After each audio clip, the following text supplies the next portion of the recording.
Esta é a primeira mesa que vai haver duas neste colóquio intitulado Na Primeira Pessoa do Singular, e é uma conversa com artistas a partir de um testemunho mais pessoal e do seu universo artístico. A mim cabe-me moderar, sendo que, se bem conheço cada um deles, ficava aqui cada uma hora a falar, mas agora só para me contrariar não vão ficar, portanto não há problema nenhum. E hoje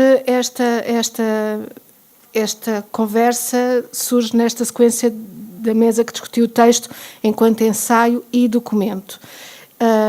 E, na verdade, temos o Rui Catalão, a Raquel André e o Tiago Cadete, e, de algum modo, numa leitura mais imediata do percurso artístico deles e talvez do que têm vindo a fazer de forma mais visível nos últimos tempos, podemos identificar um trabalho muito elencado, uma ideia ou de biografia ou de recolha, de uma relação de recolha com algo que vem do real e neste trânsito. Mas eu acho que mesmo o Tiago acabou de estrear há uma semana um espetáculo que se chama Entrevistas, que é a partir da sua biografia, com recolhas de entrevistas a imigrantes no Brasil, e portanto há este trânsito.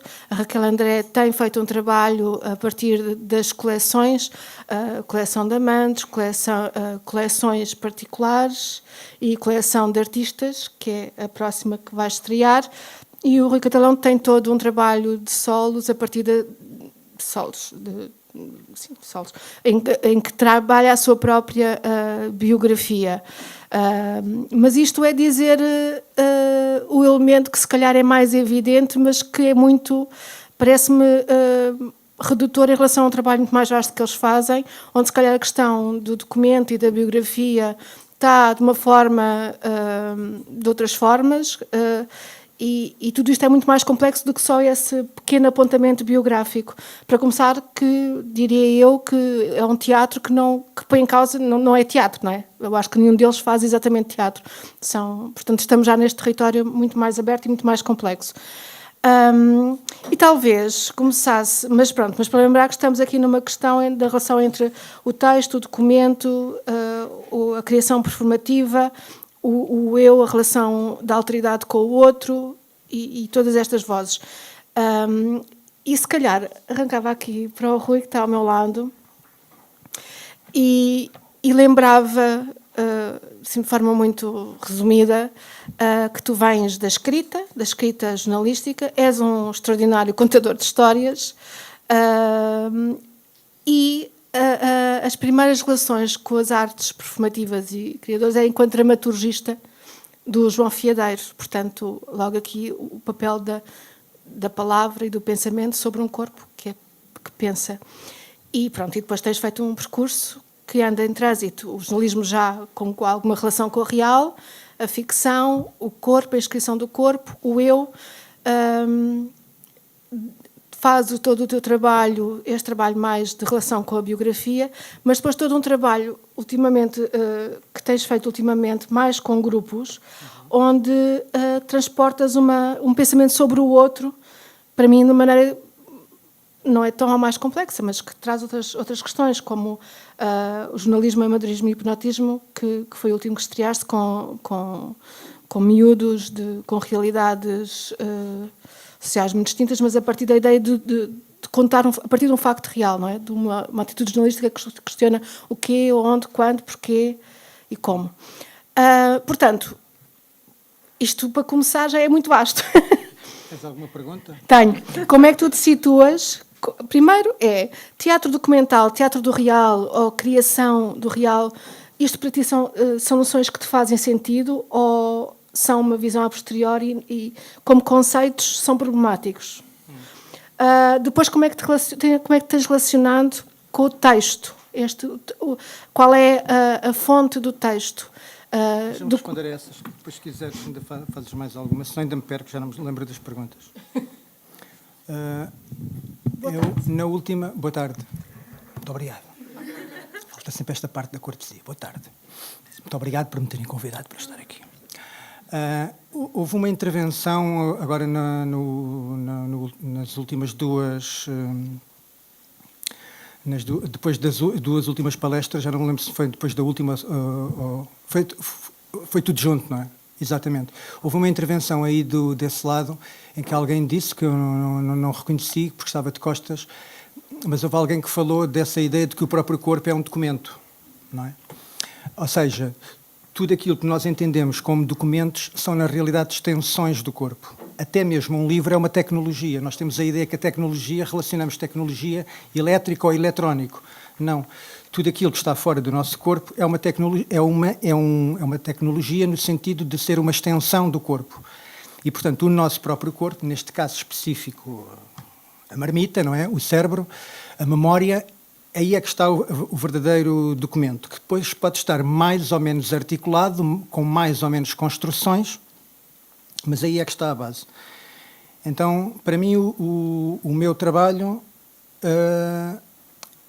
tem a ver com uma ideia de escrita, sendo que eu não estou muito preocupado em escrever o texto que finalmente as pessoas vão reconhecer quando forem ver as minhas peças. Por exemplo, eu agora estou a dirigir um jovem performer, porque ele é bailarino e ator, e é exatamente isso que eu exploro. Eu exploro as histórias dele como pessoa, na realidade. Aquilo que eu estou a fazer com ele não é muito diferente daquilo que os alemães chamavam o Bildungsroman, ou seja, basicamente é encontrar uma série de histórias onde nós conseguimos perceber o arco daquilo que é o crescimento, ou seja, como é que uma pessoa é o produto de uma família, de uma circunstância histórica e social, neste caso um bairro social bastante problemático nos subúrbios de Lisboa, ainda para mais, portanto é um bairro que é um subúrbio de um subúrbio de um subúrbio, que é o Barreiro é hoje é um subúrbio de Lisboa, portanto está desativado enquanto centro industrial, portanto é apenas um sítio onde as pessoas vão dormir, ou pouco mais do que isso. Depois há o subúrbio, que é a Baixa da Banheira, o subúrbio do Barreiro, não é? Que é quem não consegue viver no Barreiro vai parar à Baixa da Banheira, e quem não consegue ficar à Baixa da Banheira vai parar ao Vale da Amoreira. Portanto, o subúrbio do subúrbio do subúrbio. E o que é esse subúrbio do subúrbio do subúrbio? É um bairro africano, de descendentes africanos ou de pessoas de origem africana, e eu trabalho indiferentemente com jovens que alguns ainda nasceram em África, como por exemplo em Guiné, em São Tomé e Príncipe, em Cabo Verde, e alguns deles são apenas descendentes, ou seja, eles não nasceram, já nasceram em Portugal, mas as famílias e o seu modo de vida ainda, obviamente, está muito repassado da africanidade, sendo que dentro desse próprio bairro também há alguns guetos. Ou seja, sendo o bairro um gueto, o próprio bairro é constituído por mini-guetos. Por exemplo, há determinadas dinâmicas que estão fechadas, sei lá, por exemplo, determinados cafés ou restaurantes que só são frequentados por hábito pelos guineenses, ou determinadas festas. Portanto, há ali, ou seja, há uma série de compartimentos. E, obviamente, que a história de violência, a história de criminalidade, a história de delinquência faz parte da vivência daqueles jovens. Então, este processo de como é que alguém é um mero produto desse sítio e se transforma em alguém, digamos que num ser adulto, ou seja, num ser que está responsável quer pelos seus atos, quer pelas coisas que pensa, não ser apenas um subproduto, lá está, da violência, das más condutas que observa, mas também começar a ter um sentido de responsabilidade em relação àquilo que faz. Digamos que esta é a história que eu estou a acompanhar dele. E é uma história que para ele é autobiográfica. Eu tenho uma grande dificuldade, algumas vezes eu tenho uma grande dificuldade porque já só estou a pensar na matéria, digamos que dramatúrgica, ou seja, eu já isolei uma série de episódios da história dele, agora quero é limpar aquilo em termos de linguagem para que seja o mais claro e o mais direto na relação com o público. Só que ele é aquilo que eu chamo, é uma árvore que todos os dias cresce, todos os dias a pode e todos os dias ela quer crescer em novas direções. Ou seja, eu estou sempre a tentar canalizá-lo para a escrita e ele quer simplesmente voltar às vivências que tem, que não deixa de ser uma narrativa, não deixa de ter uma construção dramatúrgica também, senão também nem conseguiria trabalhar com ele. Mas é muito mais abundante, é muito mais selvagem do que aquilo que o próprio espetáculo, o âmbito do espetáculo permite. Acho que para começarmos, para também não roubar muito espaço. Ele já subverteu a lógica disto. Nós já subvertemos aqui a lógica de cada um ter 15 minutos e não sei o que, não sei o que mais. Então, mas se calhar eu Raquel André, com este teu trabalho dos colecionadores, que é diferente de um trabalho sobre colecionismo, o foco é completamente diferente, mas se calhar levava-te para esta questão também, que é qual é a tua relação com a fonte, com o texto, com um real, com um documental. Isto faz sentido para ti? Ou tens problemas com esta expressão? Tenho vários problemas. Olá, boa tarde, obrigada, Micael. E obrigada a todos. Se calhar vou só explicar que são 4 coleções. É uma coleção de pessoas, coleção de amantes, coleção de colecionadores, coleção de artistas e coleção de espectadores. E neste momento também, para pegar um pouco com o que o Rui estava a falar sobre o corpo documento, na coleção de amantes eu marco encontros com desconhecidos e temos que tirar pelo menos uma fotografia que comprove uma intimidade. E a partir desses encontros eu escrevo um texto. Não sei se isto é teatro documental, se é performance, não sei. Na coleção de colecionadores, eu entrevisto pessoas que colecionam coisas e peço que me contem a história da sua vida a partir dos objetos que guardam. E aqui eu faço esta coleção através do vídeo. Na coleção de artistas que estou a começar agora, precisamente nesta tensão do corpo-arquivo, eu estou a marcar encontros com artistas e peço que eles me deem um ato criador e eu tenho que o incorporar e estou a tentar documentar o meu encontro com esses artistas, eu estou a tentar colecioná-los a partir desse embodiment, dessa incorporação, dessa transmissão que eles me entreguem. E não vou documentá-lo de nenhuma forma digital. Portanto, nos amantes eu utilizo a fotografia, nos colecionadores eu utilizo o vídeo e nos artistas estou a utilizar o meu próprio corpo. Portanto, tenho várias questões sobre se isto é um teatro documental e é especificamente sobre esta tensão corpo enquanto arquivo-corpo que me relaciona e que apresento o meu trabalho. Posso tocar o teu arquivo? Enfim, com todas as limitações e tensões sobre um corpo digital e a potência que tem um corpo digital e os limites que tem um corpo digital e agora neste terceiro ponto um corpo vivo, as limitações e a potência de um corpo vivo. Portanto, estou em crise porque estou no início deste projeto e que levanta questões como é que eu vou guardar estas transmissões que estou a receber dos artistas, por quanto tempo, não é? Quando eu tenho o vídeo ou a fotografia, o HD, o disco externo fica cheio, compro outro, não é? No meu corpo, como é que eu faço? Não é? Quais? O da memória? Vais descobrir. Pronto, é isso. Mas se calhar só assim para começar e depois podemos conversar mais. Tiago, onde é que tu te situas na tua pesquisa? Eu dei agora este exemplo de entrevistas, que é o mais recente, mas é mais largo, mais largo o âmbito da tua pesquisa. Sim. Então, se calhar começava a falar... Eu e a Raquel, nós colaborámos juntos ao início, éramos uma dupla de criadores em que ainda somos, né? Estamos a fazer uma pausa. Eu vou colecionar. Ser parte da coleção dela. E desde o início nós achámos que um material que não era, com muitas aspas, dramatúrgico, ou que aparentemente tinha alguma banalidade, e que eu acho que, em vez de falar de documento, acho que era mais interessante falar em vestígio, porque aí nós podemos pôr um texto, uma imagem, alguma coisa que ainda não é algo. E nós partíamos desse vestígio para criar espetáculos. Eu, que na altura tínhamos os dois acabado a Escola Superior de Teatro e Cinema, e eu comecei a trabalhar mais com dança, com o Francisco Camacho, eu comecei a negar muito o texto falado, o texto dito. Então eu forçava muito a Raquel, nos processos de trabalho, a que o texto era um pressuposto para o trabalho, mas que na verdade ele não se materializava em cena. Então havia muito pouco texto, muito pouco diálogo, ou quando ele aparecia era texto que não era legenda, como falámos ainda há pouco, mas é um texto quase como um banner, não é um outdoor. Estou-me a lembrar de um trabalho que nós fizemos, que foi o Last, que nós pegámos de uma coleção de frases que pessoas famosas disseram antes de morrer. Então isso era um mote para nós tratarmos de temas de morte, de o antes do fim, tudo isso, mas nós nunca falávamos. Então havia quase como ali era um apontar para o trabalho. Depois houve e eu ia fazendo os meus trabalhos, a Raquel também, houve uma altura que, enfim, que na pesquisa, isto também prende-se com a Raquel estar no Brasil e começar a fazer um mestrado lá. Este objeto de pesquisa dela, da coleção de amantes, é o objeto de pesquisa do mestrado dela. E aí eu acho que, bom, no caso da Raquel foi muito forte com a questão do texto, então era quase como uma vontade que estava ali entre nós, que a gente não estava a trabalhar muito e foi para a frente. Eu durante muito tempo continuei a trabalhar ou seja, o texto não ia aparecendo nos espetáculos. E quando a gente diz isto, nós às vezes falamos de texto, mas tem sempre uma folha de sala, não é? Tem sempre alguém, um jornalista que vai ver o espetáculo e que dá uma informação. Então, às vezes a gente pensa que está a controlar o que é texto, mas não conseguimos controlar assim tanto, não é? Então, não são espetáculos em que ele não aparece tão evidente.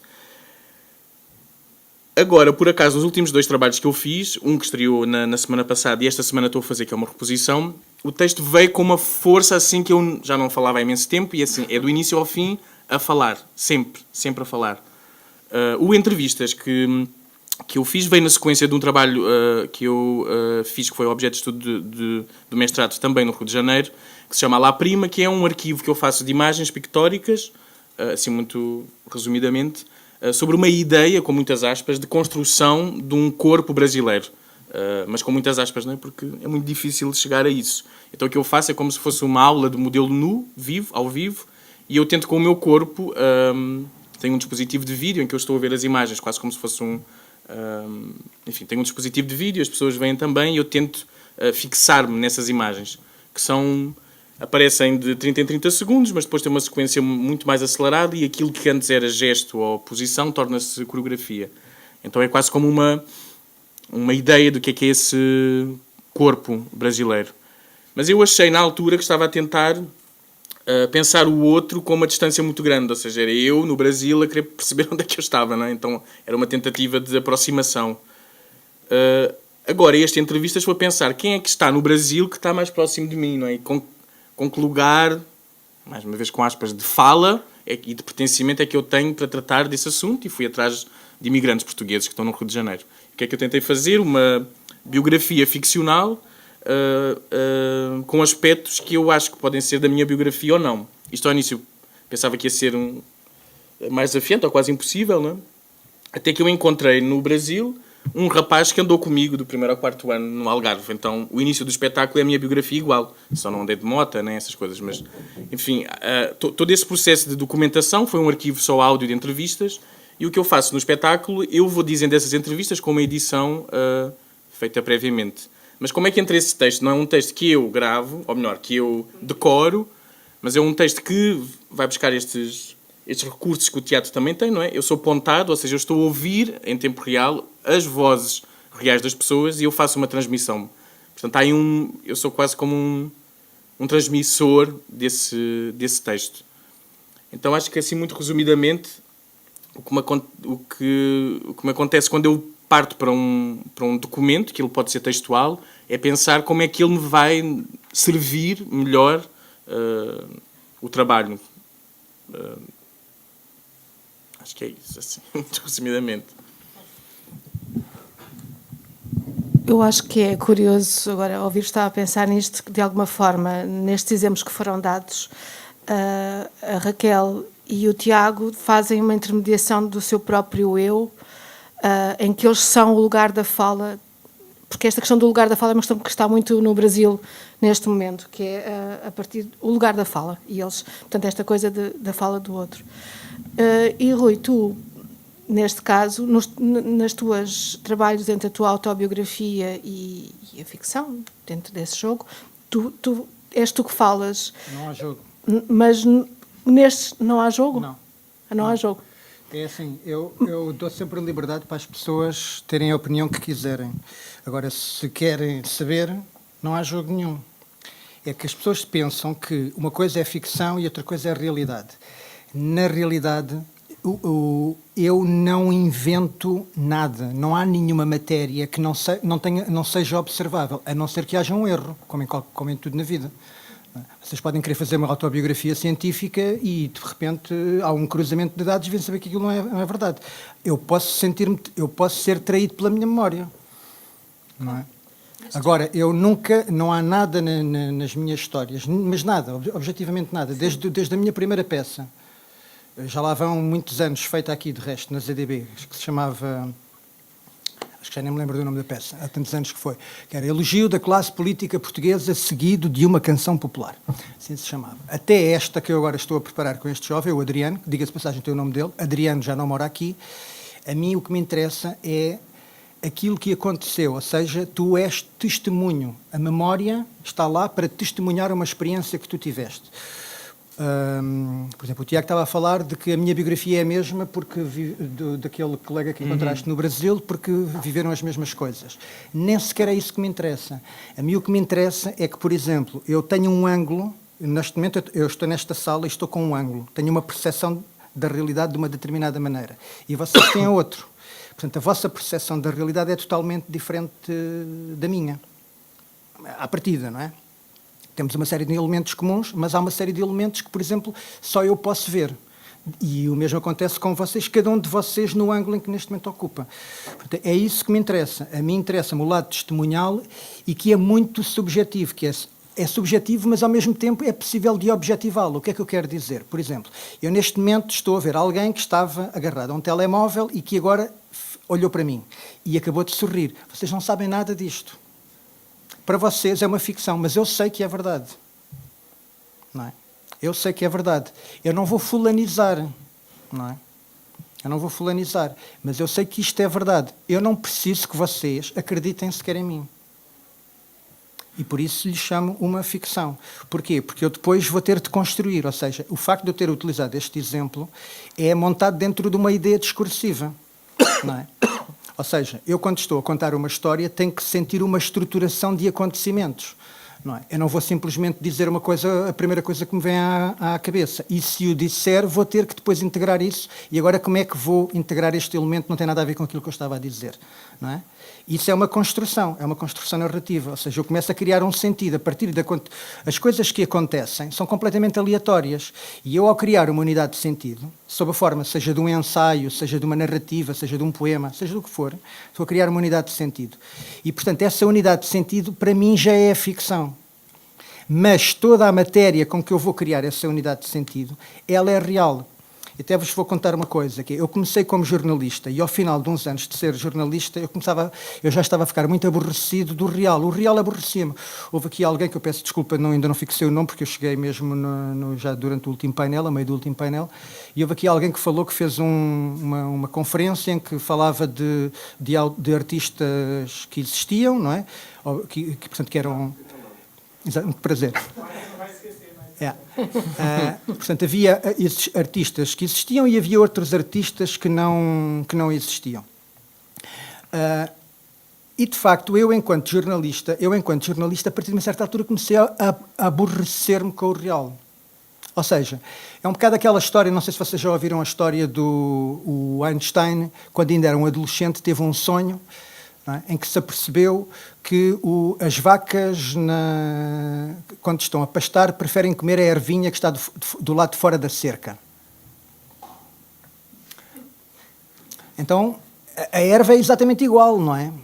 É só por dizer que alguma erva está do lado de dentro e outra está do lado de fora. Então, porquê que as vacas querem sempre comer a erva que está do lado de fora da cerca? Então, o mesmo acontece que eu, como era jornalista, como vocês sabem, o jornalista tem um código ético, segundo o qual só pode narrar aquilo ou que viu ou que lhe disseram.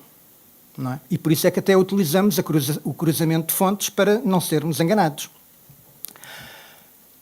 Ora, eu comecei a sentir-me cada vez mais como aquela vaquinha com vontade de comer do outro lado da cerca, que era o quê? Era a experiência que eu imaginava. Eu já achava que já era demasiado bom escritor para ficar confinado, não é, às testemunhas das pessoas com quem tinha que falar. Elas cada vez me aborreciam mais, então eu estava cada vez mais tentado, não é, a ir ao outro lado. E houve um dia que estava na Expo, já lá vão 20 anos, estava na Expo, em que encontrei um rapaz que havia uma secção no Público na Expo 98, ainda há pouco tempo, a propósito do jornalismo, amadorismo e hipnotismo, em que eu partilhei esta história. Em que havia um rapaz que eu tinha que entrevistar, porque era assim. Havia uma secção em que nós tínhamos que encontrar alguém no meio da Expo e fazíamos-lhe uma entrevista rápida, tirávamos-lhe uma Polaroid e perguntávamos de onde é que vem, o que é que faz, como é que veio aqui parar, está a gostar muito, já foi ver os olharapos, já foste ver isto, já foste ao cenário, enfim. Era uma seca. Na realidade, aquilo era o frete do dia.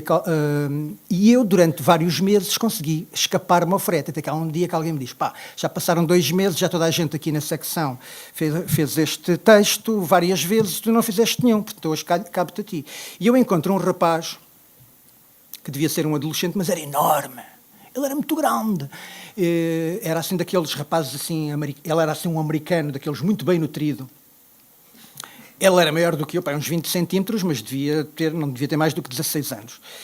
E o que aconteceu foi que em vez de eu entrevistar, eu fiquei tão fascinado com aquela figura que havia aquela estátua, não sei se vocês conhecem a Expo, mas à entrada da Expo havia uma estátua muito grande, que eu agora já nem me lembro do nome daquela estátua, mas que tinha assim era uma espécie de estrela, assim, com várias, muito pontiaguda, toda ela em ferro.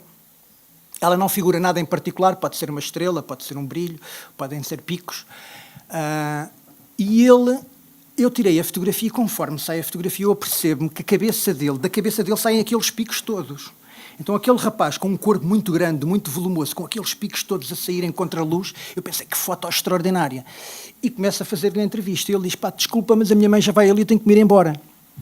E eu fiquei a olhar para a foto, e à medida que a foto ia ficando cada vez mais, não é, mais revelada, eu já tinha visto o contorno de como saíam os picos da cabeça, mas agora, à medida que vinha aquele efeito contra a luz, aquilo estava mesmo espetacular. E eu agora não tinha história. Cheguei ao jornal e inventei a história. No outro dia, toda a gente muito elogiosa. Fizeste o melhor texto daquela secção, que é sempre uma seca. Aquele texto está um espetáculo. E aquilo foi para mim um efeito de cancro. Eu tinha, pela primeira vez na minha carreira, conscientemente, já tinha cometido azelhices, não é? Já tinha dito coisas que não eram verdadeiras, mas não intencionalmente. Pela primeira vez eu fiz uma mentira intencional e senti-me muito mal. Eu saí do código, não é? Do código deontológico do jornalismo. Eu que era um tão ferrenho defensor, e aquilo começou-me a despedaçar por dentro. A consciência começou-me a martirizar. Então eu senti que precisava de sair do jornalismo. Demorou 2 anos. Mas acabei por sair do jornalismo. Ao sair do jornalismo, ou seja, agora do outro lado da cerca já não tive vontade nenhuma de comer a ervinha, de poder inventar as histórias que queria. Pareceu-me banal, pareceu-me uma facilidade. Então a partir daí comecei a ser muito rigoroso, quer com as minhas histórias e com o escrutínio da minha memória, quer com a memória das pessoas com quem habitualmente trabalho. Esta fronteira entre realmente a fonte real e o transpor esse texto e ser fiel a essa realidade é uma questão que se vos coloca, e porque eu também imagino que deve haver tentações, porque dar um bocadinho de cor, estás a falar de compor, eu vou ficar pela tua... Há truques, mas já lá vamos. Enquanto eu estava a falar, estava a pensar no meu trabalho, e tenho esta questão da coleção, portanto tenho a acumulação, em que primeiro eu tenho que fazer escolhas nos 2 espetáculos, ou seja, as coleções estão em crescimento, eu continuo a circular com as 2 criações, os amantes e os colecionadores, e continuo a colecionar pessoas, portanto o meu espetáculo está sempre a ser reescrito. Tenho uma dramaturgia paralela, não é, em que conta algumas coisas com as quais eu quero que o público saiba, como é que me encontro com as pessoas, quais são as questões que andam à volta das coleções, mas os acontecimentos, as histórias que aconteceram com os encontros com os amantes, eu vou contando histórias novas consoante as cidades por onde vou passando. Então tem esta questão da edição, que eu acho que era o que ele estava a falar, não é? Que lido sempre, porque tomo escolhas e há uma opção, portanto, por mais que seja real, eu escolho o que me faz mais sentido contar, ou porque me surgiu uma nova questão que eu quero acrescentar ao espetáculo. E tem esta questão da acumulação, não é? Que é angustiante para mim, em que num espetáculo eu nunca consigo mostrar todos os amantes, não é? São 153, não dá. Nos colecionadores tem a questão, neste momento tem 36 colecionadores colecionados, com cada um tem cerca de entre 1 a 5 horas de gravação em vídeo. No espetáculo eu faço uma edição, lá está em vídeo, não é? Do encontro de 5 horas eu mostro 3 minutos. Portanto, há mesmo uma escolha brutal do que é que foi o nosso encontro e do que é que eles me contaram. E também muito manipulada, não sei se é esta palavra, mas pronto, vamos lá arriscar. É daquilo que me interessa que eles contaram na junção com as outras histórias que já tenho com os outros colecionadores. Não é? Se nos primeiros colecionadores, que ainda não tinha estreado um espetáculo, eu não sabia como é que aquilo iria fazer sentido, hoje em dia, quando tenho um novo colecionador, há perguntas-chave, já tenho um guião de perguntas que eu sei que vão levar para uma direção do espetáculo que me interessa também. E também nessa curadoria da escolha das pessoas, não é? Dos colecionadores, porque há muito mais colecionadores do que aqueles que eu posso colecionar, infelizmente. Mas então escolho-os no sentido de que vão fazer sentido para a escrita do próprio espetáculo. Portanto, tem essa relação com o texto em que é o mais próximo do real e tento não apimentar muito as histórias. Mas, por exemplo, nos Amantes eu tenho um compromisso de ético com eles, em que nunca vou revelar o nome deles, a identidade deles associada à imagem. Portanto, eles fazem parte de um número. E com os colecionadores eles têm uma cara, têm uma voz, têm um nome, são um número, são uma presença. Portanto, talvez nos Amantes a maioria dos espectadores que se relacionam com o trabalho acham que de facto aquilo é tudo uma grande mentira ou ficam com a sugestão do que é que aconteceu, portanto nunca têm acesso realmente ao que é que aconteceu, ou aquilo que eles querem saber eu nunca lhes vou contar, e isso também é o conflito do trabalho. Mas com os colecionadores isso é muito mais evidente, apesar de que há uma grande edição, portanto as pessoas têm um acesso a 3 minutos do que foi o nosso encontro e é altamente manipulado. Porque eu passo uma tarde, ou um dia, ou uma semana, que seja consoante, a editar aquele assunto, não é? Então, e mesmo também a nossa conversa, não é? Tipo, sou uma entrevistadora a tentar sacar, tenho as minhas ferramentas para sacar aquela informação e aquelas histórias. Tiago, na tua relação com este não inventar nada, eu não diria... acho que o Rui levou mesmo a uma ética de ser muito fiel e verdadeiro para com aquilo com o que lhe é passado.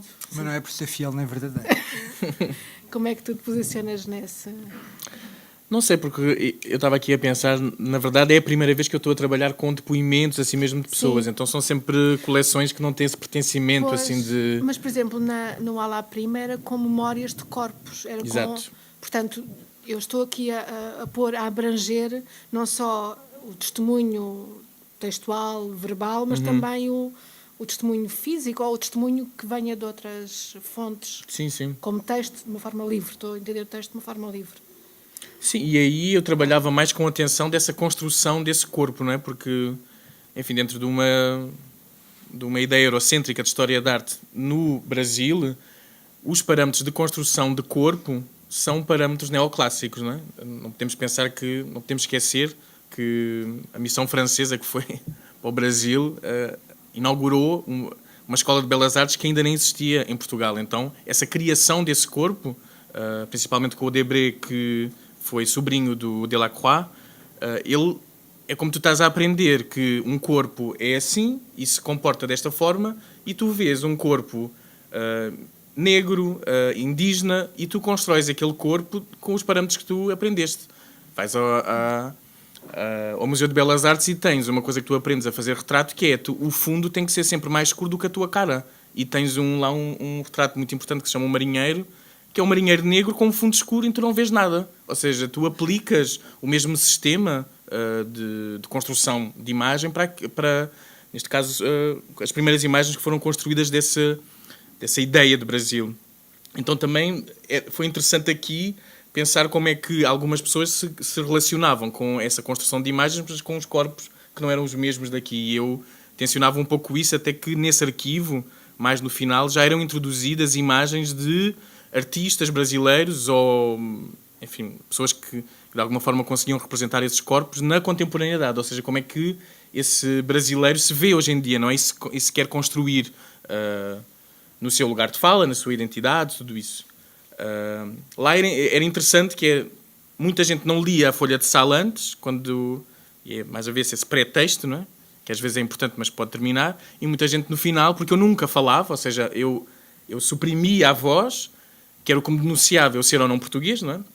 Muita gente ficava surpreendida quando vinha ter comigo, e uma vez um professor que disse assim, não, isto é demos já o PDF, o vídeo, porque isto é uma aula de História da Arte, eu quero dar. E começava a falar em português. Você é português. Então isso já dava uma coisa de quem é este outro corpo, não é? O colonizador, não é? Que está a tratar disto, ou com que olhar é que ele está a olhar para aquilo. E lá no Brasil, enfim, a gente teve aqui várias vozes brasileiras hoje a falar. Esse lugar da margem porque é este ponto, aquilo que estávamos a falar aqui. O que é esse centro aqui, não é? O que é essa margem? É o centro europeu e a margem está fora? Quem é que está a ver quem, não é? Se eu estiver no Brasil a ver a outra margem, já não é este centro aqui, não é? Todo esse sul global que se fala hoje em dia, não é? Tipo, que não é só o Brasil, mas que é a África e que vai para o Oriente. Então, como é que esse território, não é? Baixo Equador, pode criar outros centros, não é? E, enfim, nessa questão do lugar de fala, ou seja, quem é que tem pertencimento para trabalhar qualquer material, porque é isso. A gente vai fazer um Shakespeare e o que é que a gente se preocupa? Já morreu, não vamos pagar direitos de autor, eu vou fazer a minha versão, não sei o quê, ele morre, não morre. Nanana. Quando estás a trabalhar com estes vestígios, que são... que são pessoas ou que são outros temas que nós não temos assim muito pertencimento, às vezes há algumas vozes que se levantam, alguns olhares que te questionam que protagonismo é que tu estás a ter em relação a isso, não é? Porque nós não nos podemos esquecer que, enfim, a gente teve uma formação para depois poder trabalhar com isso, mas alguns corpos, principalmente no Brasil, não é? Que é a grande batalha hoje em dia, não tiveram oportunidade para eles terem pertencimento para falar sobre isso. Então, porque é que aquela pessoa vai falar sobre esse assunto, não é? Lá, é assim, vocês sabem disso, não é? O tema é o dia-a-dia, isso. E às vezes, para mim, eu ouço, porque eu acho que agora tens que estar depois lá com um lugar de escuta, ou seja, é ouvir, principalmente o que tem a dizer, mas às vezes acho que depois fica a faltar o lugar da paixão, que é o outro, não é? Quero me apaixonar pelo que o outro é, pelo que o outro diz. Então eu se calhar vou fazer um espetáculo sobre a Lua, eu nunca vou lá, não é? Não tenho pertencimento para falar sobre aquilo, mas tenho uma paixão sobre aquele lugar. Então acho que lá vai chegar uma altura que se vai estabilizar um pouco quem é que tem realmente pertencimento para falar sobre alguma coisa, não é? E privilegiar outros pontos de vista, outros aspectos, não é? Mas é assim muito...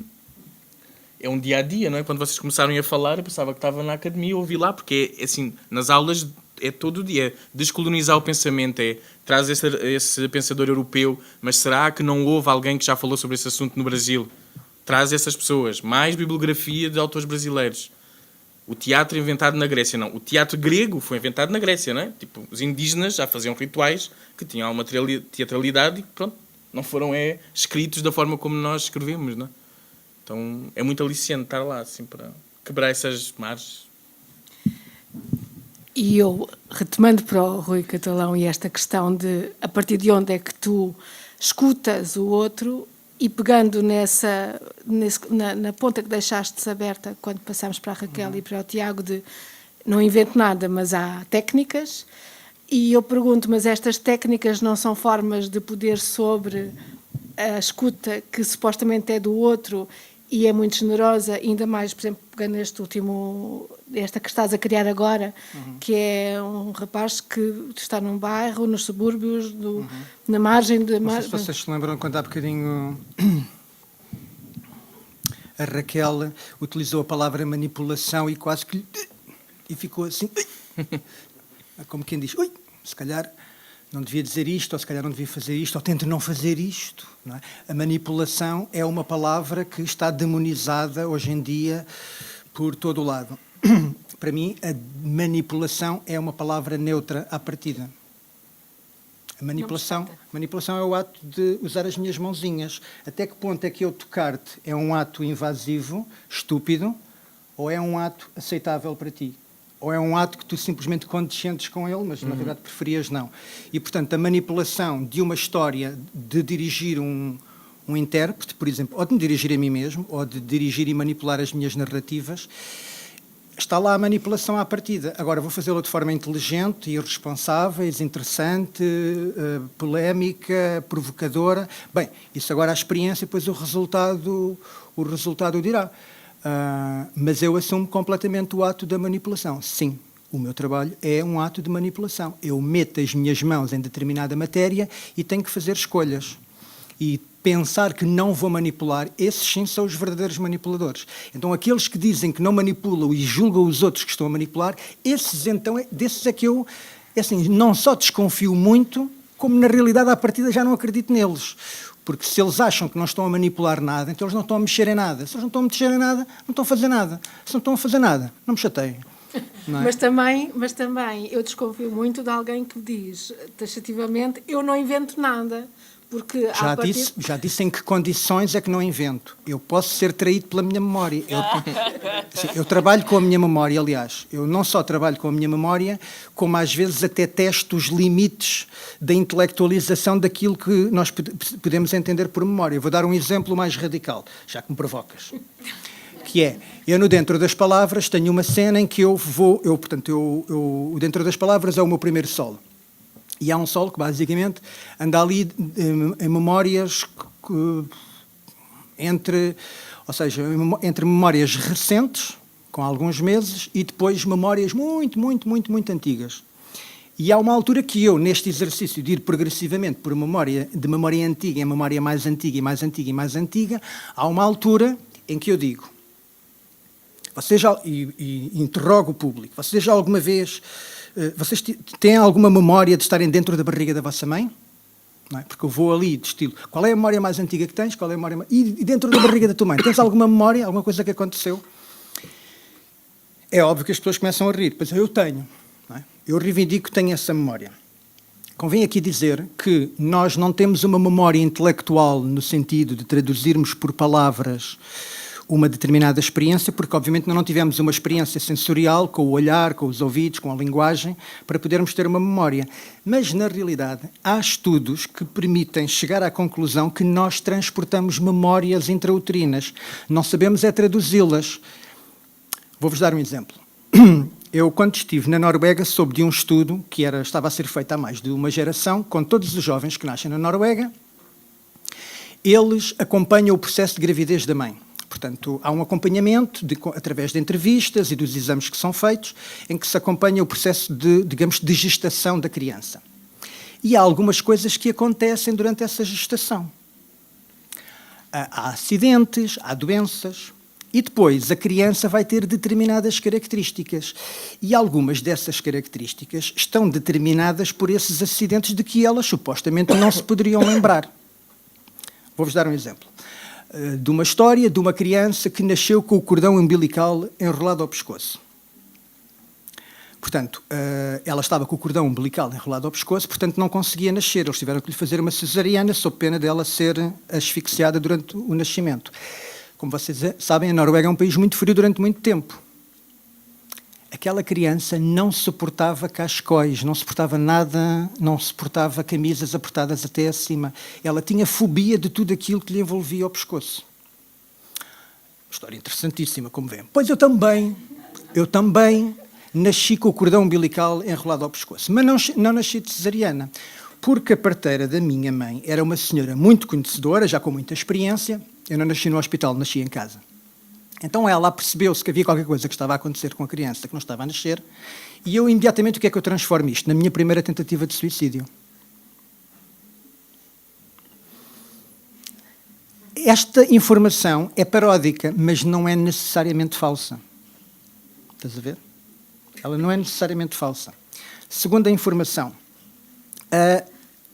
a minha parteira. Portanto, eu agora faço um exercício de imaginação, que é eu tentar perceber como é que uma mulher consegue enfiar os dedos, não é, dentro de um corpo, não é, através de um canal, e consegue desenrolar, não é, que tipo de movimentos é que ela conseguiu fazer dentro da minha mãe para conseguir desenrolar o cordão umbilical. Isto é factual, até agora é factual com base na informação que eu tenho da minha mãe e das pessoas que acompanharam, porque como eu nasci dentro de casa, tenho vários testemunhos do parto da minha mãe. Portanto, eu pude ter estas histórias ao longo da minha vida. E agora eu faço um exercício de interpretação barra imaginação, que é aqueles dedos, não é, a aflorarem pela minha cabeça, e é a primeira vez que eu tenho um toque, ou seja, a primeira vez que eu recebo um toque, eu ainda estou dentro. Ou seja, estou a ter um toque de fora, mas ainda estou lá dentro. E ela a desenrolar-me o cordão umbilical. Ora, dá-se o caso que eu, quando era criança, eu tinha um tufo permanente, como é que se diz? Um remoinho, tinha um remoinho de cabelo. Então eu imediatamente transformei o remoinho de cabelo numa espécie de lembrança desse momento, porque aquela parte nunca era completamente penteável, não é? E, portanto, aquilo era o sinal daquele primeiro contacto com o exterior, não é? E ao mesmo tempo, como vocês sabem, as pessoas têm rominhos, costuma-se dizer que são muito rebeldes, não é? O rominho é um ato de rebeldia. E todo o ato de rebeldia estava condenado, não é? E nesse momento eu baixava a minha cabeça. E mostrava a minha coroa. Portanto, como veem, toda a informação aqui é factual. É óbvio que a forma como eu estou a costurar isto tudo não tenho outra pretensão de se não admitir que é fictícia. Eu estava a pensar, na sequência desta performance, contar histórias do Rui, estava a pensar que, apesar de ter dito no início que vocês os três têm alguns pudores em colocar-vos no teatro, mas acho que vocês são os três, de maneira muito diferente, contadores de histórias. E isso por um lado, se isso faz sentido. E depois, qual é a origem primeira do texto? Agora, no sentido de, quando tu decides fazer também este trabalho todo sobre colecionismo, será que há algo em ti que precede fazendo este exercício quase de ficção biográfica, que não é necessariamente falsa, do Rui, se consegues ir elencar essa fonte e quais são os textos? Os textos são... Há outros textos também, há textos literários, há outros textos que entram nesta. São 3 perguntas, de alguma forma.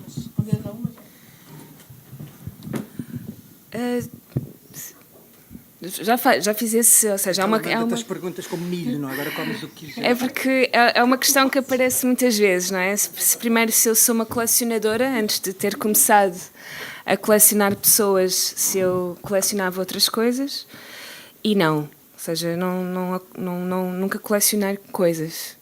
Há pouco tempo, neste processo de criação da coleção de colecionadores, encontrei uma agenda onde a minha mãe tinha-me dado uma agenda telefónica e eu, sei lá, com 6 ou 7 anos, e em vez de eu colocar os contactos das pessoas, eu estava a pôr o nome da pessoa e como é que a tinha conhecido. Depois voltava a encontrar essa pessoa e voltava a escrever, voltei a encontrar aquela pessoa e ele disse-me isto, ou ela contou-me isto. Então, na verdade, aos 6 anos eu estava a fazer uma coleção de pessoas. E agora acho que é um livro muito mais interessante do que qualquer outra coisa que eu esteja a fazer agora, mas pronto, talvez tenha sido isso, mas para mim a coleção é uma forma de organização de memória e eu acho que essa é a minha grande obsessão, mais do que o colecionismo. Para mim é uma desculpa de metodologia de criação e de contação de histórias. Portanto, para mim o colecionismo é uma metodologia de criação de narrativas. Para mim o colecionismo é mesmo uma forma de eu organizar memória e também de repente, e foste tu que me disseste isso, não é? O facto de eu estar a fazer uma performance duracional pelo menos durante 10 anos, vou fazer a coleção de diamantes, vou no quarto, é uma forma de organizar a minha vida, não é? Ou seja, eu lembro precisamente como é que estava a minha relação com a minha vida, onde é que eu estava e o que fazia, quando olho para as primeiras fotografias com o primeiro amante, com o amante número 70 ou com a amante número 100. Também eu consigo contar a história da minha vida a partir desse trabalho artístico. E o que é que eles me provocaram, seja artisticamente, seja na minha vida, se aqui está a separação, que não há neste caso, mas vejo a coleção nesse sentido. O Walter Benjamin, naquele texto do Desempacotando a Minha Biblioteca, tem essa metáfora que eu acho, para mim é o ponto de princípio para trabalhar com esta pesquisa, que é quando tu olhas para uma coleção de livros na tua prateleira, a partir dos livros que tu tens, tu consegues contar o teu passado, não é? Para onde tu passaste, quem é que te os deu, onde é que os compraste, o que é que eles significaram para ti, que histórias é que contam.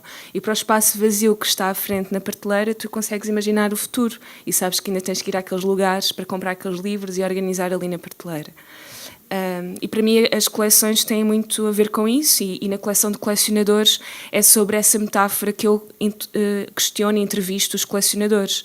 Eu peço, na verdade eu não estou muito interessada nas coleções deles, mas sim nas histórias deles, não é? As coleções são uma desculpa para eu conseguir entrar na casa das pessoas, que é outra obsessão minha, e de saber a história dessas pessoas, ou seja, é uma desculpa, não é? Eu não posso bater a casa de alguém sem uma desculpa.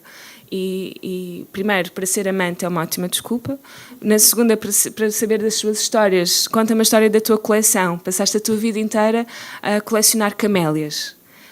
Lógico que essa pessoa vai abrir a porta da sua casa e querer-me contar toda a sua história com as camélias. E as camélias não são as camélias, sim, as camélias têm imensas histórias, mas é porque é que aquela pessoa escolheu aquele objeto, de onde é que tudo aquilo que começou, não é? Então acho que este trabalho tem muito a ver com a memória. Há alguns amigos que trabalham comigo dizem que possivelmente, e talvez, enfim, também, a minha avó morreu com Alzheimer, portanto acho que tenho esse fantasma também muito presente.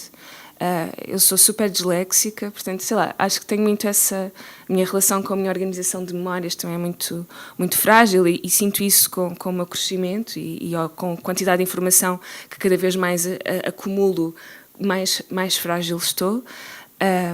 Portanto, e interessa-me trabalhar sobre isso, mas talvez é sobre esse fantasma que estou a trabalhar.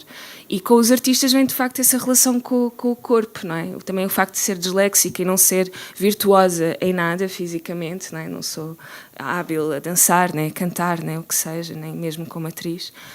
Portanto, como é que eu posso guardar alguém aprendendo essa memória de alguém? E isso não tem que ser necessariamente fazê-lo tecnicamente bem e executá-lo bem, mas é sobre que memória que esse ato criador, esse gesto transporta, não é? E como é que, lá está a contação de histórias, como é que eu posso contar a história de alguém e onde é que isso reverbera no mundo, não é? É isso que também acho que interessa.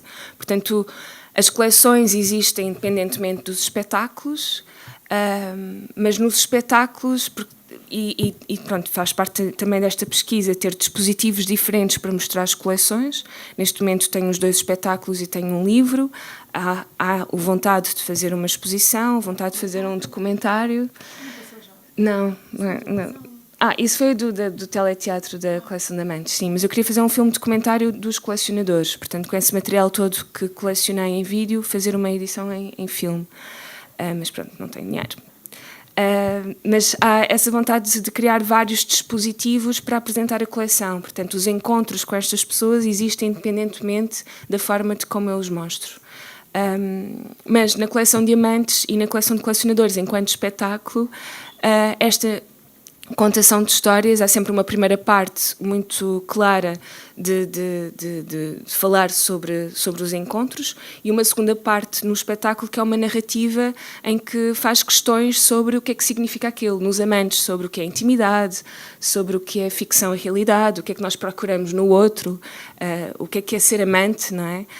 A palavra amante em português quer dizer a pessoa que se ama e nós usamos como uma pessoa que não se pode amar, não é? É o terceiro, aquele que não pode ser amado.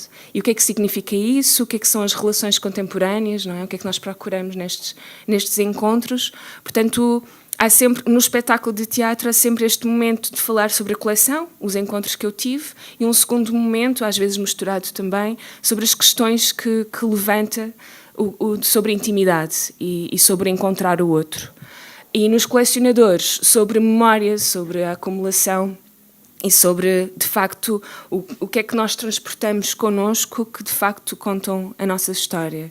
E também tenho vindo a descobrir que nós temos sempre algum objeto connosco que nós guardamos, que às vezes é completamente ridículo e que ativa uma memória mesmo muito especial. Porque a quarta coleção, que é a coleção de espectadores, que estou a fazê-la durante todos os dispositivos que eu estou a criar para apresentar as coleções, eu coleciono os espectadores que se relacionam com o trabalho. Durante os espetáculos, na coleção Diamantes, eu peço aos espectadores para fotografarem o espetáculo e depois enviam por e-mail. Na coleção de colecionadores, eu peço a um momento do espetáculo que os espectadores me entreguem pelo menos um objeto que esteja com eles naquele momento e que eu possa guardar aquela noite a partir desse objeto. Isso no início, isto para mim era apenas uma provocação, neste momento tenho 600 e tal objetos mais variados possíveis. Eu achava que iam-me dar um isqueiro, uma caneta, e as pessoas transportam tipo o dente da cadela Daisy que morreu, uma pedra que encontraram numa viagem especial, e depois as pessoas entregam-me esse objeto e contam-me uma micronarrativa em palco. Ok, está aqui o teu objeto, está aqui um objeto, conta a minha história, guarda. E agora, não é? Ou como uma senhora que me deu um isqueiro de cozinha, não é? E tu ficas, ok, como é que uma pessoa tem um isqueiro de cozinha na mala? E ela a abanar assim um isqueiro de cozinha na plateia, toda a gente a rir-se, e de repente ela diz-me: este isqueiro de cozinha é mesmo muito importante porque é com ele que eu acendo as velas da campa da minha filha. E pronto, depois como é que continuas um espetáculo? Não é? Ou na estreia deste espetáculo em que vem uma uma senhora entregou-me uma fotografia tipo passe e diz-me: esta fotografia é da minha filha que não fala comigo há 6 anos. E pronto, é sobre isso. Então, a coleção de espectadores, estou a guardar essas memórias, esses objetos. Tenho acesso ao contacto de e-mail dos espectadores que me mandaram as fotografias da coleção Diamantes. Esta versão que a Cláudia está a falar, da coleção Diamantes, versão teleteatro, que fizemos para a RTP2, eu peço ao espectador que me envie uma fotografia do momento em que está a assistir àquele vídeo. Também foi super arriscado, estava ok, ninguém me vai mandar. Na noite da estreia na RTP2, recebi 100 e tal fotografias nessa noite, e de repente eu entrei naquela casa das pessoas, porque de repente tinha fotografias minhas em televisores, com as pessoas a assistirem-me naquela noite. E vês um bocadinho da sala, não é? Vês os livros que as pessoas estão a ler, o bebé, o cachorro, o cão, o gato, uma senhora a passar a ferro e a minha carinha no iPad, em cima da tábua de engomar. E normalmente estas fotografias vêm em contextos, vêm com muitos depoimentos mesmo. Eu estou a acumular toda essa documentação. Também há um espetáculo, estes 2 espetáculos. No livro da coleção Diamantes, volume 1, também há um momento em que eu peço ao leitor que fotografe o momento em que me está a ler, esse momento íntimo de tu estares a ouvir a voz de alguém através de um texto em voz baixa. Tem sido muito giro, porque eu acho que as pessoas não têm comprado o livro, porque muita gente me manda fotografias sentados na FNAC do Chiado. Que eu acho muito giro, porque é do tipo, compra o livro, mas as pessoas não compram, mas acabam por ler o texto lá na FNAC do Chiado, que é uma livraria, e depois mandam a intimidade daquele momento em que me estão a ler na FNAC do Chiado. Como eu não faço dinheiro com o livro, tudo bem, mas é engraçado, e vai ser, lá está, uma narrativa, uma história, não é? E pronto, e a ideia é depois, em 2020, trabalhar a partir dessa documentação que estou a acumular, desses encontros efêmeros com os espectadores. E como também tenho o acesso aos e-mails deles, posso voltar a encontrá-los. Ou então tenho as micro-histórias que as pessoas me deram dos objetos de todas as noites de espetáculo da coleção de colecionadores. Já me esqueci da terceira pergunta, mas pronto. De qualquer forma, eu acho que se calhar íamos para uma pergunta aqui. Claro. Desculpa. Tu terminaste a intervenção a falar da importância hoje em dia de, mais do que o lugar da fala, o lugar da escuta. E eu estava a pensar, também vou-te lançar 2 perguntas, tu escolhes qual é que queres apanhar. Uma é, dentro do teu trabalho, tu estás em teatro, artes visuais, dança e algumas experiências performativas. O texto, a ideia de texto pode ser diferente dependendo daquilo, do formato artístico, chamemos assim, que tu estás a criar. Essa é uma questão. E a outra tem a ver com esta questão da escuta, que é, isso opera uma alteração em relação ao sentido que se está a tentar tirar daquilo que pode ser um texto, abordá-lo como um lugar de escuta e não um lugar de fala. Então, eu acho que eu ia falar, se calhar, de outros trabalhos, porque o outro acho que já ficou um pouco claro. Este último era especialmente um processo de escuta, ou seja, eu sentava-me a fazer uma entrevista e ficava a ouvir bastante o que as pessoas tinham para dizer. Mas quando tu falas nessa questão de como fazer esse tratamento textual ou desses resíduos, por exemplo, o apagão que tu viste é completamente diferente. É um espetáculo que se passa todo às escuras, tem uma luz no início do espetáculo, tem um fade-in de 5 minutos e nós entramos nós a fazer o espetáculo e os espectadores ou observadores numa total escuridão. E aí a palavra é evocativa, não é? Ela é um trompe-l'œil de sonoro, não é? Porque nós tentamos criar, com o acervo das memórias de cada um, potenciar alguma coisa que se pode ou não passar ali em cena. E ele, no processo de construção desse trabalho, ele começou com muitas práticas de dança, principalmente com dança. As pessoas filmam os processos de ensaio. Então, não está um coreógrafo de fora, então a gente põe a filmar, faz o ensaio, e depois vamos ver como é que é para alterar. Então, essas práticas no nosso processo, que já sabíamos que iam ser na escuridão, eram um pouco estranhas. Então, o que é que nós fizemos? Gravávamos o som. Então, o único feedback que nós tínhamos de material de trabalho era projetar imagens de texto, alguma coisa que pudesse sugerir esse material. E, bom, enfim, isto é meio spoiler do trabalho, mas o que acontece é que nós entendemos que quando nós fomos escutar a primeira tomada de improvisações, ela tinha uma coisa que nós às vezes perdemos muito no trabalho, que é, aquele primeiro dia que tu fizeste a improvisação de não sei o que era ali, e tu ficas 1 mês, 2 meses a tentar fazer um reenactment daquele momento que foi porque tu viste não sei o que na rua, porque a pessoa deu-te aquela indicação e tu foste para ali, tu só estás, que é um processo muito da repetição, não é? do trabalho performativo, que é tentar estar naquele lugar inédito que te aconteceu. E nós pensámos, então, o que é que nós vamos fazer? Nós vamos pegar nisto que nós gravámos, que está cheio de ruído, de hesitações, de um português que não é o mais puro, não é? Ou que não tem inflexões muito... Enfim, que ele está cheio de porosidades. E criámos uma ficção. Ou seja, nós começamos com 2 microfones na mão, isto é mesmo spoiler, não é? E só... Tenho que dizer, não é? Porque, não, mas isto é o trabalho, tenho que falar, é o processo. E o que acontece é que só há pessoas que aos 5 minutos, aos 10, aos 20, só quando nós destruímos esse mecanismo é que se apercebem que tudo aquilo era pré-gravado. Ou seja, nós fazemos uma manutenção daquela ficção. Então, por exemplo, estamos ao início e estamos a dizer que estamos a comer alguma coisa. Então, o barulho das batatas fritas já está ampliado, pré-gravado, mas nós manipulamos a embalagem, por exemplo. Então, tu que estás na audiência... ouves aquela gravação e nós estamos somos quase como um contra-regras daquela ficção.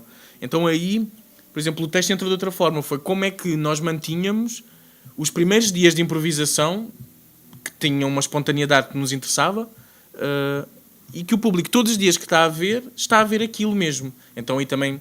Pronto, pensas também nas questões do cinema, tudo isso, de alguns processos de cinema são tipo espontâneos, é este que está aqui, então... aí, por exemplo, trabalho nesse sentido, ou no Pangeia, que é um espetáculo que eu tenho infantil, que é sobre todos os contos dos irmãos Grimm. Eu e a minha equipa, nós lemos os 200 contos, tínhamos uma tabela Excel que todos os dias eles liam em casa e me contavam a mim, ou contavam uns aos outros, e nessa tabela a gente colocava tudo. Quem são os personagens, qual é que é o plot da história, quantas são, em que lugar é que se passa, qual é que é o feitiço, quem são os objetos. E daí... nós tínhamos uma base de dados enorme, não é? De 200 entradas, não é? Com várias categorias, e daí nós começámos a pensar como é que deste material, que é uma investigação, não é? Nós conseguimos trabalhar isso sem nunca contar nada realmente dos contos dos Grimm, não é? E nesse trabalho o que pensámos fazer foi que o objeto é que simbolicamente nesses contos dos Grimm é o turn da história. E criámos uma coleção ficcional de objetos como se os Grimm tivessem 200 objetos e escrevessem a partir disso. Então, aí o texto é outra coisa, não é? Eu acho que, como a Raquel disse, talvez o Rui também, há algumas metodologias que nós avançamos, porque nós já nos conhecemos, não é? Sabemos o que é que resulta, o que é que não. Então, talvez esta manipulação que nós estamos a falar aqui é mais para nós mesmos do que no material que estamos a fazer. Como é que a gente cria umas... rasteiras para estarmos ainda continuarmos a trabalhar, não é? Tipo, olha, ali já fiz, vou fazer desta forma, ou será que esta peça não está a pedir que eu vá noutro sentido? Ou... E eu sinto que é mais assim, ou seja, que esses resíduos eu trabalho a pensar que este espetáculo vai apontar para este caminho, então nunca vai ser à partida da mesma forma. Por exemplo, não me interessa agora pegar nos contos do não sei quem e fazer tudo igual. Mas depois fica a fazer igual. Mas tento-me enganar ali um bocadinho. Eu aproveito para abrir para o público, sim. É como se esse rastro ou se esse vestígio fosse, na verdade, um sintoma de uma transformação. Sim. Daquilo que tem um pouco a ver com o que o Gilbert fala sobre o sintoma, né? Uhum. Que é algo que faz com que o tempo se mostre desdobrado e aberto. Mesmo que você tenha essa permanência das imagens, não é? Que o Gigi Huberman fala sobre isso, não é? Mas elas têm uma... Elas mesmo nesses cruzamentos históricos, não é? Esses conjuntos, ou essas placas, não é?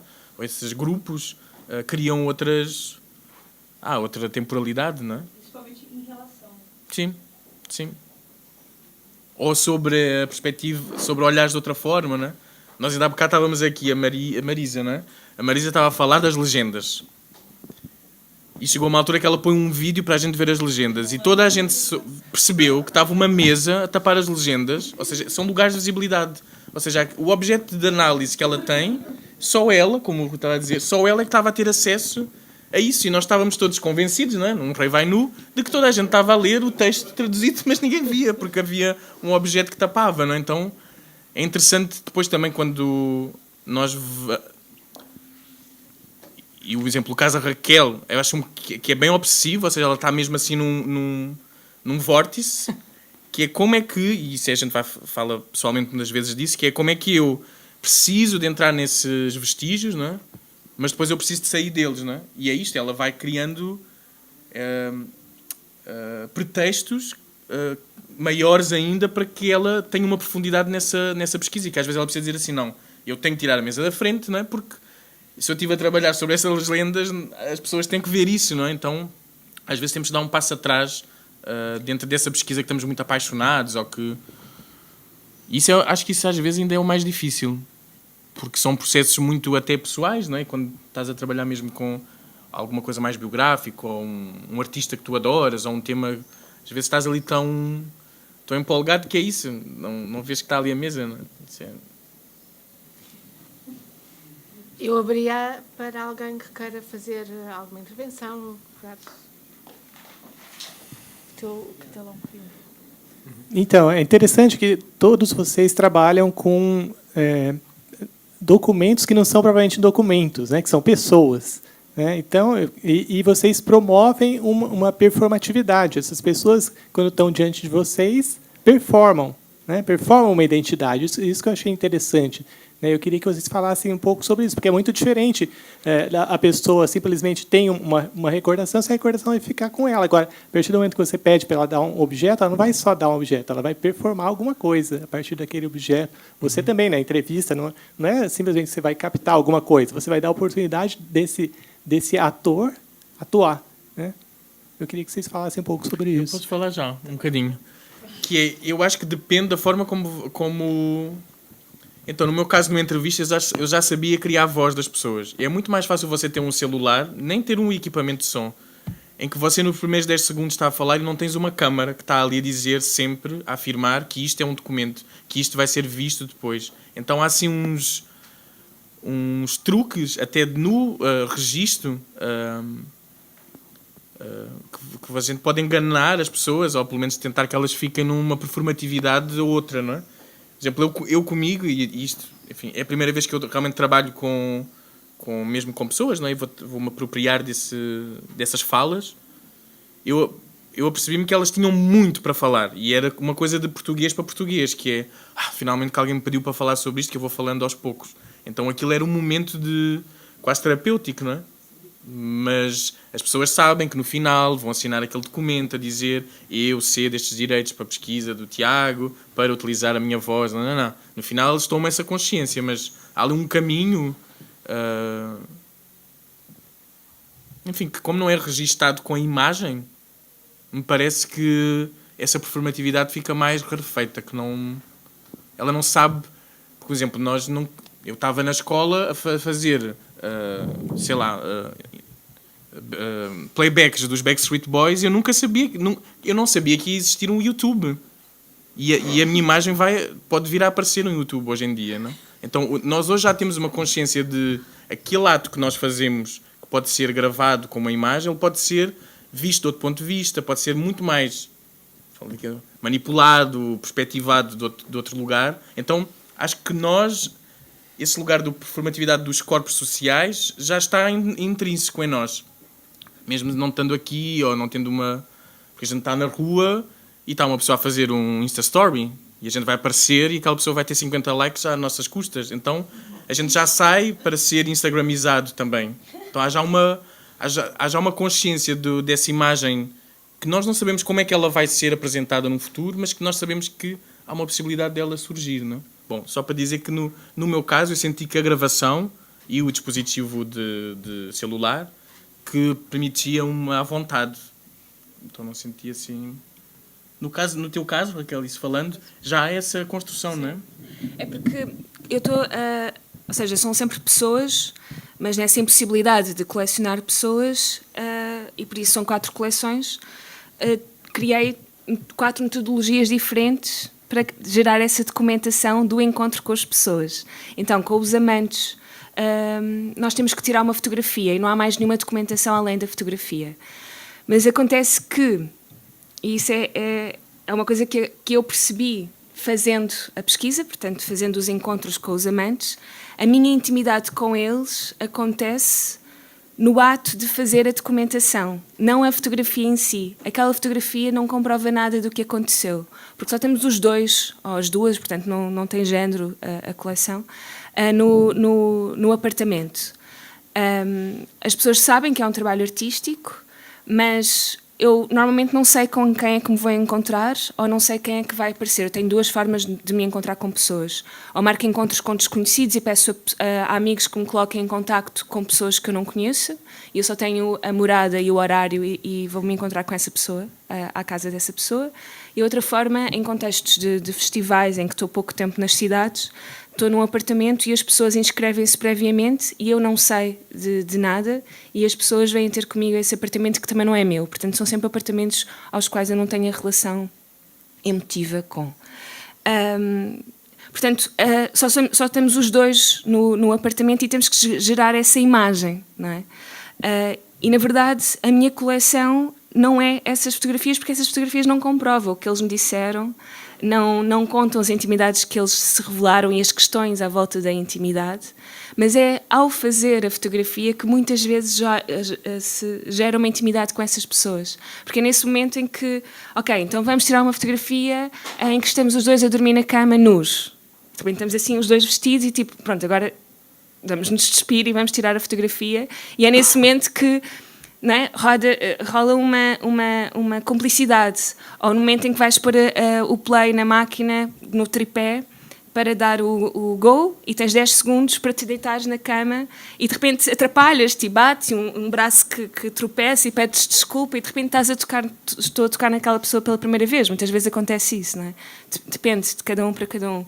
Mas o facto de ter que criar essa imagem, fazer, isso é uma coisa que descobri fazendo, é fazer alguma coisa com alguém, é para mim colecionar alguém, porque é quando acontece alguma coisa, é o fazer. Então, para mim, a palavra performance acontece aí, não é? Porque é nesse momento, e os encontros para mim com estas pessoas são atos performativos nesse sentido, porque todos sabem que é um ato artístico, que me estão a encontrar, mas vêm sempre com perspectivas ou com expectativas muito diferentes, e eu também, não é? Sou uma pessoa viva, não é? Portanto, eu, também... por exemplo, foi a única pessoa que matou a Raquel. Portanto, minha paixão bem racional. Sim. Cheguei lá e disse, pronto, vamos-te matar, com sangue no chão, sumo de uva, não é? E os objetos participam da criação. Isso que eu acho interessante. Os 3 casos aí são objetos, são sujeitos. Sim, e que estão vivos, não é? Isso é uma das questões que falo também muito, que é... Queria só saber qual é o teu conceito de amante. Tu não tiveste mesmo estes 150 amantes, pois não? Tive. Tiveste mesmo? Eu encontrei-me com 153 pessoas e que tivemos que tirar pelo menos uma fotografia que comprovasse uma intimidade. Esse é o meu conceito de amantes para este projeto. E qual é o teu conceito de amante? O que é o amante, este amante que nos estás a falar? Para este trabalho, é estas pessoas que eu encontro em que temos que girar esta fotografia. São falsos amantes? Não, para mim são reais. Sobre este layer artístico, para mim são super reais. Eles fazem parte da minha história e da minha vida. São os meus amantes. Ok. Não é por segundos, achei que eras um bocadinho nova demais para ter 150 amantes, mas seria possível. Mas é possível. Sabes porquê? Porque a primeira vez que tu falaste, eu lembrei-me logo da Sophie Calle. Não sei Claro. se conheces, claro, com certeza conheces. E, portanto, eu fiz toda uma imagem e tu começas a falar de 150 amantes. Mas eles são Pronto, reais. ok, Eu tive já com sei. 153 pessoas, mas muitas vezes estou mais do que com um por dia. Portanto, também é mais rápido, por isso sou muito nova e consigo acumular muito. Mas a ideia também de acumulação... Foram mesmo amantes que a gente acha que é amantes, tipo namorados. Claro, namorados, essas não. pessoas, ou seja, muitos deles, por exemplo, o meu ex-namorado apareceu para ser meu amante, portanto, como eu não sei quem é que se inscreve, de repente abri a porta e tinha o meu ex-namorado para ficcionarmos uma intimidade. Então, sobre essa questão da ficção-realidade, foi uma ótima história para o espetáculo, para a minha vida mais ou menos. Não, foi ótimo. Mas muitos deles também em que têm um tempo para me encontrar com aquela pessoa e depois queres mais e queres continuar a encontrar com aquela pessoa e a vida está aí. Ou pessoas que me continuam a procurar e que nos escrevem, ou que viramos amigos e amigas íntimas, não é? Porque quando tu abres a porta com alguém, eu estou aqui pronta para ouvir a falar-te, porque a minha primeira pergunta é: como é que tu me explicas o que é intimidade? E para mim, neste momento, talvez a resposta mais clara é ser amante com alguém, é quando eu falo sobre intimidade com alguém, porque é isso que eu tenho feito nos últimos 4 anos. E de repente, quando tu estás a falar com alguém sobre o que é intimidade, essa pessoa explica-me essa coisa tão abstrata e tão concreta ao mesmo tempo, que para mim é o auge do efêmero, e por isso é que estou a colecioná-lo, que é uma intimidade, e é uma coleção infinita, porque cada um de nós vai gerar intimidades diferentes, portanto é assim infinito, e isso é o mais incrível.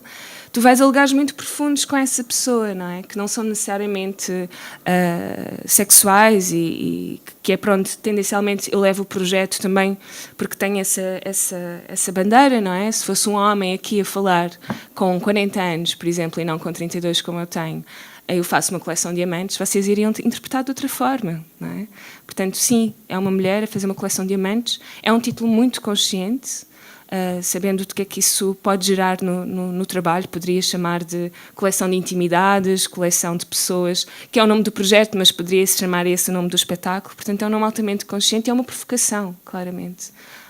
As primeiras notícias que saíram online, por exemplo, os comentários são incríveis, não é? Assim, para mim já é o trabalho, para mim é uma performance aqueles comentários. Comunicação do espetáculo. Na comunicação do espetáculo, sim. Foi a minha última parte da minha tese de mestrado, foi só os print screens dos comentários às notícias que saíram sobre o trabalho, não é? E sobre essa palavra, amantes, que em português funciona muito, não é? Quando eu faço espetáculo em inglês, Collection of Lovers, já é diferente. Mas em português, e para mim ainda tem mais essa força, não é? Do que é o amor. E amantes é a pessoa que ama, não é? E nós usamos como uma pessoa que não se pode amar, assim. À partida já estamos aí, nesse lugar. Seja pelo facto de ser mulher, seja pela minha idade, seja por ser portuguesa também. Acho que, por exemplo, eu vivi 7 anos no Brasil. A relação entre estar a fazer uma coleção de amantes em Portugal e no Brasil é um bocadinho diferente. Ou agora vim um mês da Noruega, também é uma relação muito diferente. Só que depois é isso também o mais incrível, só para acabar, mas... e por isso quero fazer este projeto durante 10 anos. Eu achava que o facto de vir do Brasil para Portugal ou para a Noruega iria trazer relações diferentes com os encontros, que as pessoas iriam ter coisas diferentes para me sugerir. E a única diferença que eu encontro, de facto, é a camada de roupa. Ou seja, demoras mais tempo a chegar à pele, porque está mais frio. Mas as questões à volta da intimidade são as mesmas e que estão muito próximas da solidão. E isso foi uma resposta com o trabalho. Assim. Okay, são só 153 para formular uma tese sobre isto, mas da minha experiência com 153... É esta, assim, é muito próximo da solidão, a intimidade cruza muito esse assunto e é muito, independentemente da geografia, da idade, do género, do background, as nossas questões à volta da intimidade são muito próximas, nós somos todos muito feitos do mesmo, assim. E agora, para mim, na Noruega foi muito, assim, surpreendente esse encontro nesse sentido. Eu acho que nós vamos chegar para o fim, mas eu gostava de te ouvir responder, inclusive porque a questão de como é que te colocas perante alguém que vai performar uma identidade, para eles que vêm do Brasil com estas cargas todas, gostava de te ouvir falar sobre o que é que isto suscita como questão. Eu não me interessa as generalizações, ou seja, não me interessa aquilo em que somos comuns. Ou seja, nós estamos sempre obcecados, e principalmente os espectadores, a encontrar coisas que nos juntemos, que fiquemos, ou seja, eu sinto uma empatia porque eu já vivi isso e não me interessa... Ok, queres que eu vou para cima? Obrigado. Eu, para ser honesto, não me interessa muito isso. Eu tento fugir a isso. Ou melhor, eu não tento fugir a isso, eu tento aproximar-me daquilo que é único na experiência que uma pessoa tem. E não tanto nos elementos que nos... É óbvio, nós somos todos mamíferos, não é? Temos todos mais ou menos as mesmas necessidades emocionais, intelectuais e não é? Temos as mesmas necessidades. Portanto, essa parte nem vale a pena. Se for por aí, não me interessa. A mim o que me interessa é ir àquele ponto onde nós estamos já para lá daquilo que é o que nos une, ou seja, é aquilo que nos distingue. Por exemplo, vou dar outra palavra que eu acho que é uma palavra neutra e depois podemos fazer o que quiser com ela, que é discriminação. Quando as pessoas utilizam discriminatório, quer dizer que estás-me a discriminar. O ato de discriminar, para mim, é excelente. Quer dizer que ali está uma individualidade, está alguém diferente daquela pessoa. É óbvio que eu não sou ingênuo. Quando as pessoas estão a acusar alguém de ser discriminatório, quer dizer que estão a pô-lo de parte, como se ele fosse assim, uma espécie de intocável ou leproso, não é? Como se tivesse uma deficiência, estivesse abaixo dos outros. Mas o ato em si de discriminar é o quê? É de distinguir. E é isso que me interessa. Eu vou à procura da distinção. Por exemplo, uma das coisas que eu tenho mais dificuldades no meu trabalho é que a pessoa saia da banalidade de contar a história, porque as pessoas estão todas no comum. Então é de estilo, antes de eu conseguir chegar à história que está lá mesmo, que ela viveu e observou, não é? Eu tenho que passar por dezenas e dezenas de camadas de coisas banais. Não é? Por exemplo, eu agora estava aqui a ouvir a Raquel, não é? que encontrou uma máquina espetacular, não é? Que é, ela encontrou ali uma coisa que gera teatro, gera conteúdo, gera sentido, gera coisas belas. Não é? Quando alguém te dá lá está, um isqueiro, não é? Foi a história que ela contou, que temos todos em comum agora. Quando ela te dá um isqueiro e tu pensas que mulher tão bizarra, não é? E de repente ela vem com aquela história atrás, pá, manda-te logo ao tapete, não é? Aí sim, aí está o elemento distintivo. Quer lá saber que todas as pessoas tenham filhos, ou quer lá saber que todas as pessoas tenham isqueiros em casa. Não me interessa esse elemento, não me interessa esse elemento anedótico, nem é por ser unificador, é por ser anedótico. Eu quero é onde é que está aquilo que distingue aquela pessoa? Onde é que aquele isqueiro de cozinha, não é, torna-se um ícone para eu chegar à história daquela pessoa? Estão a perceber? É quase como uma sinalética. Agora eu vou utilizar aquele elemento visual para chegar à história. Não é? Mas é só isso, é só o efeito de transporte. O efeito, ou seja, há qualquer coisa de familiar que nos é comum a todos e isso transporta-nos para uma coisa que é especial.